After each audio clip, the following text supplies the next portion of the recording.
Hey, how are you? Thank you for being here. Thank you for connecting on another Wednesday. I'm so excited that you're here. And today is podcast number 6, but this is the fourth and final part of the mini series or mini studies that I've been doing of a simplified overview of the end times. And so I'm really excited. We're bringing this to a close. I'll probably do a little bit more. If you guys want to share with me what other series you'd like, what specific topics you'd like for me to talk about, I'd love to hear feedback. But today is the last part of this overview of the end times. And I'm really excited because today we're going to be talking about eternity, why it's important for us as believers to have a mindset, live unto eternity, and how that really transforms our lives day to day in the today. And so I'm really excited. So again, grab your favorite drink, or if you're listening to me as you're doing something else, we're going to get started. So happy that you're here.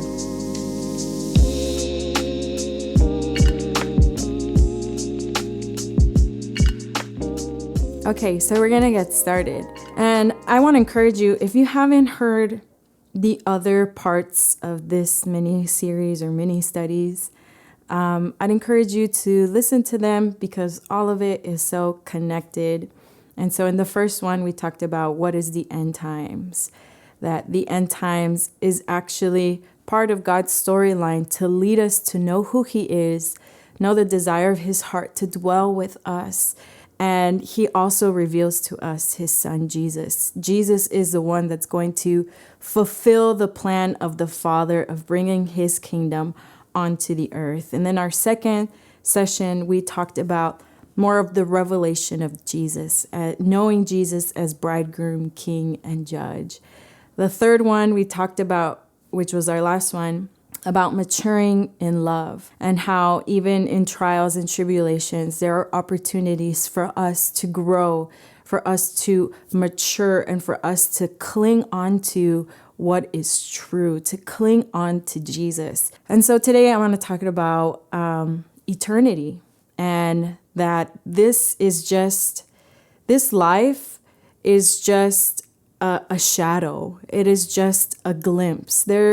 Our lives are much more than just the 80, 90 years, whatever amount of time that we have here on the earth. Our life does not end here. There is still so much more. And so this is just the beginning of the beginning. Even when Jesus comes back, it's just the beginning of the beginning. We have a whole eternity to be with the Lord, to dwell with the Lord, to delight and enjoy the Lord. And so what I mentioned in my first session is that the end times is actually a message of hope.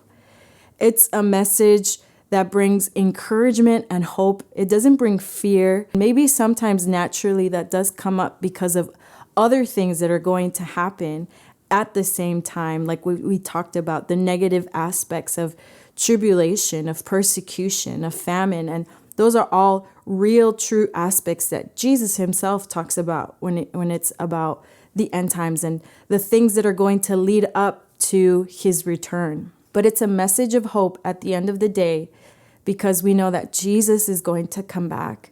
He's going to come back as a king, and He's going to establish His kingdom on the earth. He's going to rule over every nation, every people, every tongue, every tribe for 1,000 years. That's what the book of Revelation tells us. Jesus is going to reign for 1,000 years. He's going to throw the Antichrist, the false prophet, into the lake of fire, and He's going to bind Satan for 1,000 years. So during that 1,000 years, Jesus is king and He's ruling over all the nations. And even after that, when Satan is released, after the 1,000 years, he's going to again deceive many people, make war against Jesus.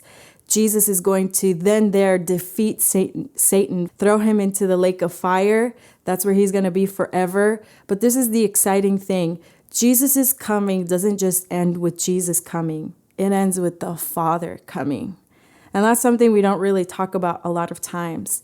Jesus reigns on the earth for 1,000 years to prepare the earth, to restore the earth. And we are there with Him, restoring the earth, discipling the nations.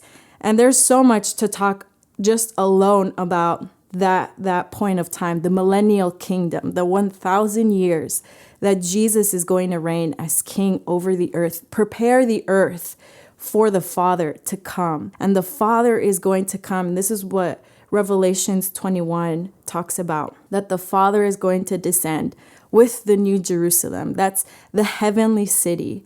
And that's the end of the story. And that even then, the end of the story is just the beginning, because that's just going to be the beginning of a whole eternity with the Lord. And so the message of the end times inspires us with hope, and it gives us a vision. And this is the vision I want to encourage us to have, that is eternity. It's that the Father is coming. There is a city, there is a place that Jesus is preparing. That's what he told his disciples in John 14. He told them, I'm leaving.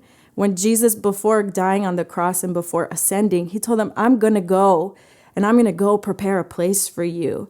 So there's something beyond this life. And we all know that. We all know that we're going to spend eternity with Jesus. But this should change our lives in our day-to-day time. This should change the way we manage our money, the way we manage our time, the way that we are. What is our goal? What is it that we're looking forward to? What is it that we're heading towards? As people, as humans, we need something to look forward to. And that's actually a call. And I think Philippians 3, the Apostle Paul says it so clear in Philippians 3. So the first point that I want to just share is we're called and we're invited as believers to have eternity as our goal, to have eternity as our finish line, to have the New Jerusalem as our finish line, not the other things of this world that are passing away. And the Apostle Paul in Philippians 3, he invites us and he says, I'm forgetting everything that's behind, pressing on towards the glorious prize, the prize of the call that I have in Christ Jesus. So the Apostle Paul, and later on, he starts describing in that same chapter, because we have a citizenship of the heavens, in the heavens. So you and I, you're probably listening to me in a different state, maybe in a different country, but what unites me and you and everybody around the world is that we have a citizenship in heaven. Through Jesus, we have a greater citizenship than our nationality here on this earth. And it's the nationality of the heavens, that we are a part of the heavenly city of God. We have a citizenship that is above any kind of status, immigrant status that we have on this earth. What we have is something higher and something greater. And so the Apostle Paul in Philippians 3 is actually challenging us to look beyond this life. And that is so, so key for our lives, because if it's not eternity, then what is the finish line that we have? What is the goal that we are pressing on towards? We need something to be pressing on towards. For example, I'm not a runner, but I'm thinking of somebody who runs. What motivates them is knowing that there's a finish line. What motivates them when they're having a cramp? What motivates them even in difficulty? What motivates them when it's really hard and it's hot and they're sweating and they really want to give up? But what motivates them is, I'm close to the finish line. I'm going to get to that finish line. Another really super simple example is, I don't like roller coasters. I don't know about you, but I don't like roller coasters. I'm acclimating to my love of roller coasters little by little because of my husband. And even then, there are some times where I tell him, I can't go on this one. You have to go by yourself. But there are some times where I'm like, okay, I'm going to push myself. I see the roller coaster. I'm like, okay, it doesn't look that bad, not too intense. And so I'm going to try to conquer this. And what helps me in that moment, sounds funny, but what helps me is to know this is probably only going to be 1 minute, 2 minutes max. Okay, I'm going to push through because I know that it's going to end and it's going to be fine. And again, they're very super simple, superficial examples. But what I'm trying to say, the point what I'm trying to say is we always need a finish line. We always have a goal in front of us. And my question to us is, what is that goal? What is that finish line? What is the prize that we're looking forward to? What is it that we have in front of us that keeps us going? And this is my second point. Eternity is not just an invitation, but it's actually what helps us go through difficulties and trials and tribulations. This life is full of glories, it's full of victories, but it's also full of challenges and trials and tribulations, obstacles. So when you're trying to press in and you're trying to press on, you want to have eternity or that finish line in mind, because that's what's going to help you to press in and press on. It's what's going to motivate you and keep you in the midst of the race. Like as a runner, you're going to keep going even when you have pain in your legs or in your calves. You're going to keep going even in pain, even in difficulty, even in the face of obstacles, because you have the finish line in front of you. And this is our, and even just speaking to myself, this is my encouragement for myself, and even to exhort myself. This has to be my finish line. It's eternity and the heavenly city, because it's so easy to put other things as our goal, other things as our finish line, other things as our prize. And I love Hebrews 11, because Hebrews 11 talks about the heroes of the faith. We hear about Noah, Enoch, Abraham, Sarah, Moses, and it lists so many different heroes of the faith. Hebrews 11 first talks about the substance of faith. That faith is the evidence, it's this assurance of the things that are invisible.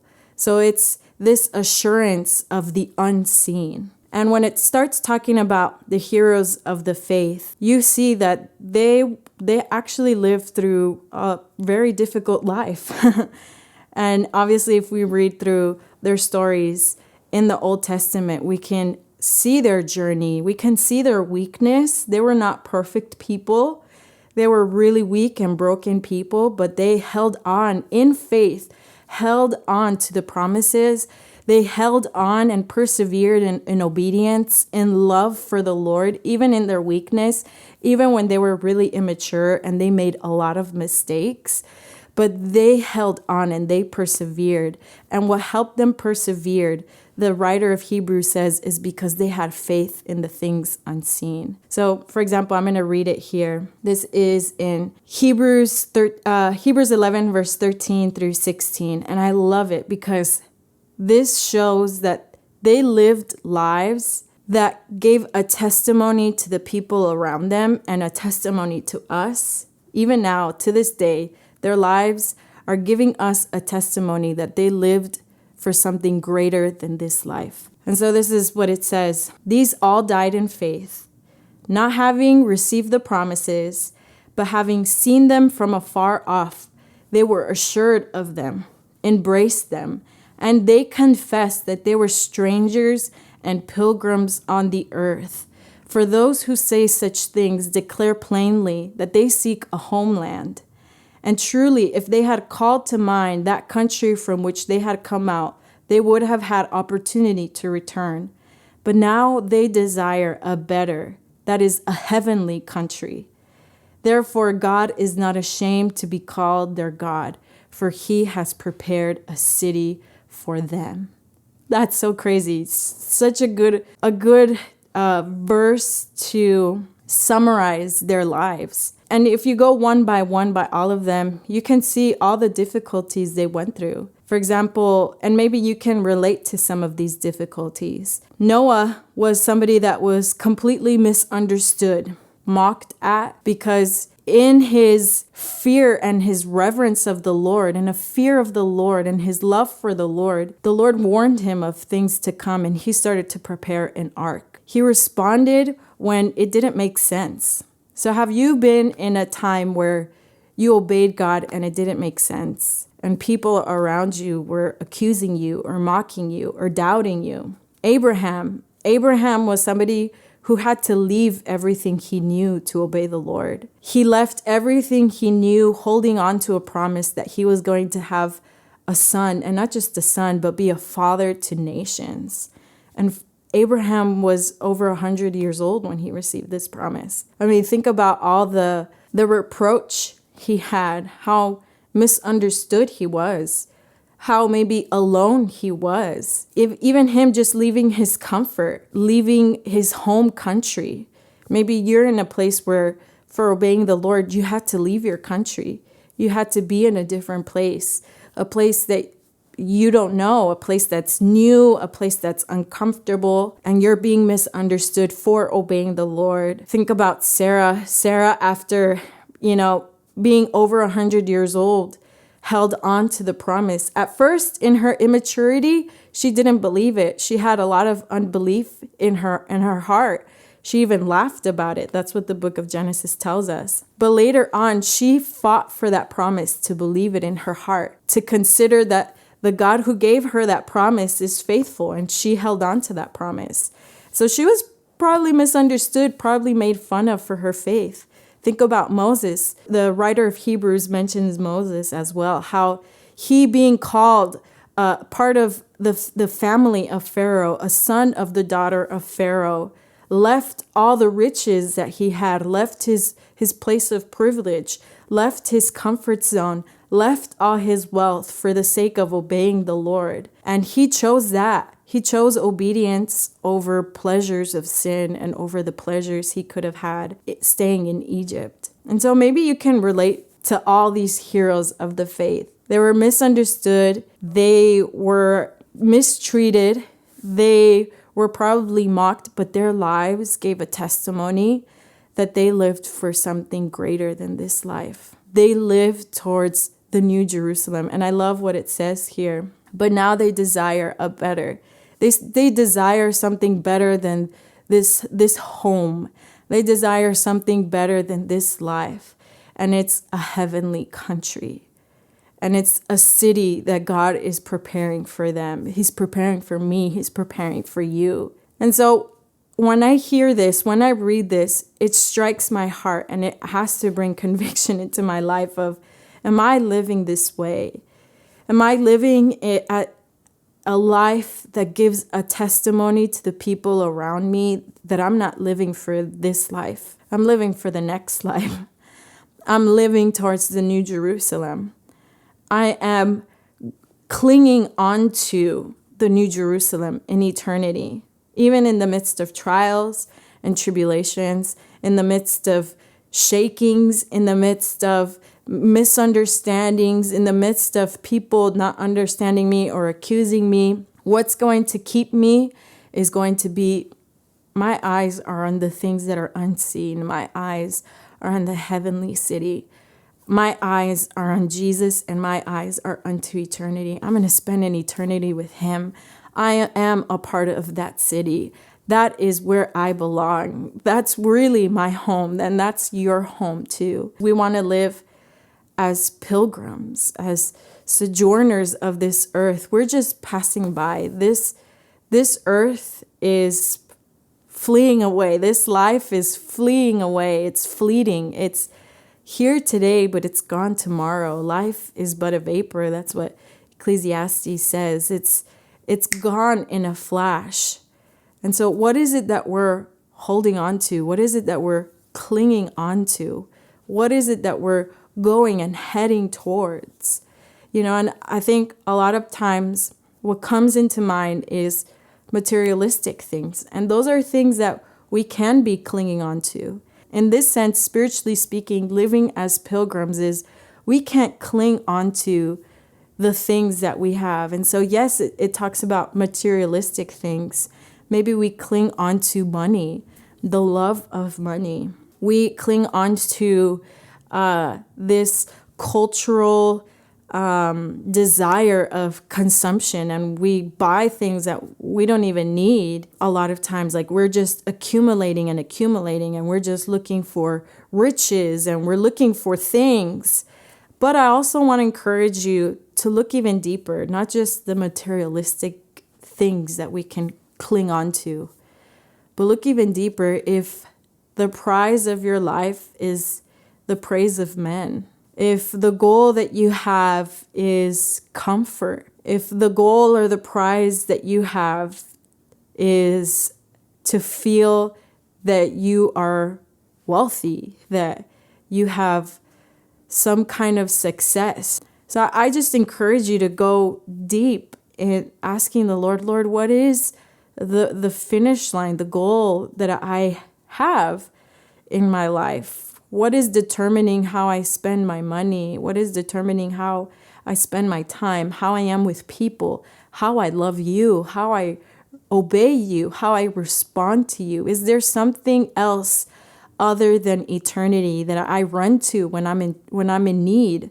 that I run to when I'm in a trial, when I run to when I'm in an obstacle or a time where I just feel tired? Where do I run to? What do I run to? And those are really key questions. And we all have that. We all have that need, that vulnerable conversation. We all need that vulnerable conversation with the Lord, because we need to align our lives to eternity constantly.